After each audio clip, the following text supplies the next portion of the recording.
बिस्मिल्लाहिर्रहमानिर्रहीम। अस्सलाम वालेकुम नाजरीन। आज जो स्टोरी हम आपको बताने जा रहे हैं ये आपके रोंगटे खड़े कर देगी। दोस्तों, दरिया खान एक टाउन है इस्लामाबाद से 300 किलोमीटर दूर। 2011 में एक घर से बदबू आ रही थी। ये इतनी गंदी स्मेल थी कि लोगों ने पुलिस को कॉल कर दी।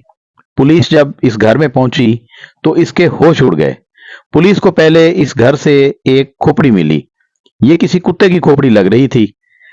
कमरे से अजीब किस्म की बदबू आ रही थी। पुलिस ने कमरे में दाखिल हुई तो उन्होंने देखा जो नाकाबिले यकीन था। कमरे में इंसानी गोश्त के टुकड़े पड़े हुए थे। देग में सालन बन रहा था जिसके अंदर इंसानी गोश्त पक रहा था।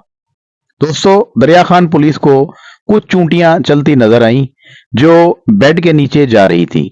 बेड को हटाया गया तो एक खौफनाक मंजर सामने आया। बेड के नीचे एक औरत की लाश पड़ी हुई थी जिसकी हालत बहुत खराब थी। पुलिस को घर में कुछ आलात मिले जिसमें कब्रें खोदे जाने की जो है आलात थे और कुछ कफन भी पड़े हुए मिले। ये घर दो भाइयों का था जिनमें आरिफ और फरमान अहमद, ये दोनों अपने वालिद और बहन के साथ इस घर में रहते थे। पुलिस इन दोनों भाइयों को हिरासत में ले लिया। दोस्तों, देखते ही देखते ये वाकया पूरे पाकिस्तान में मशहूर हो गया। दो भाई जो इंसानी गोश्त खाते हुए पकड़े गए थे, औरत की लाश को पका रहे थे। इसका नाम सारा था। वो कैंसर से मर गई थी। इसको दफनाया गया। अगली सुबह इसकी कब्र खुदी हुई मिली और इसकी मैयत गैब थी। दोनों भाई सारा की लाश को कब्र से निकालकर ले गए थे। इनके पड़ोसियों ने बताया कि इनके कब्रिस्तान से पिछले 2 सालों में कई मुर्दे गायब हो चुके थे। इस कब्रिस्तान की देखभाल करने वाले गुलाम हुसैन ने बताया कि इन दो भाइयों को यहां कई बार देखा गया मगर हमने ध्यान नहीं दिया। फरमान ने बताया कि इसने 2010 में एक कब्र से एक मैयत को चुराया जो एक बच्चे की मैयत थी।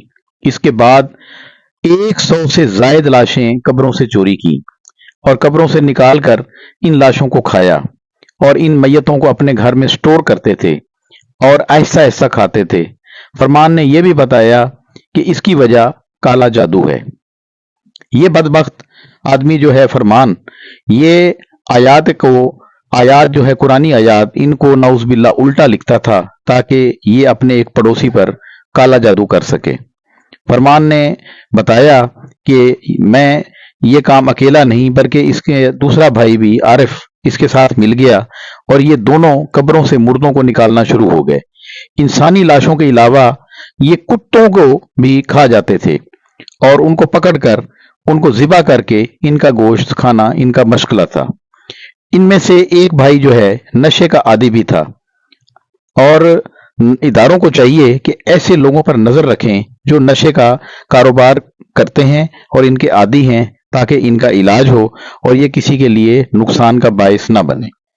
पाकिस्तान में इस वक्त आदमखोरी के खिलाफ कोई कानून नहीं था।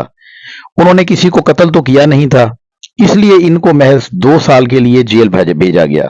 मगर रिहाई के बाद इन्होंने अपनी हरकत खत्म नहीं की और 2014 में एक बार फिर मोहल्ले के लोगों ने इनकी शिकायत पुलिस को की। पुलिस ने छापा मारा तो वहां से एक बच्चे की लाश मिली। उसके बाद इन दो भाइयों को अब 12 साल की कैद की सजा हुई है। ऐसा पाकिस्तान में पहले कभी नहीं देखा गया। ये अपनी नोयत का अजीब और अनोखा वाकया है। दोस्तों, इस किस्म के कोई वाकयात आपके इलाके में हो तो हमें जरूर आगाह कीजिएगा।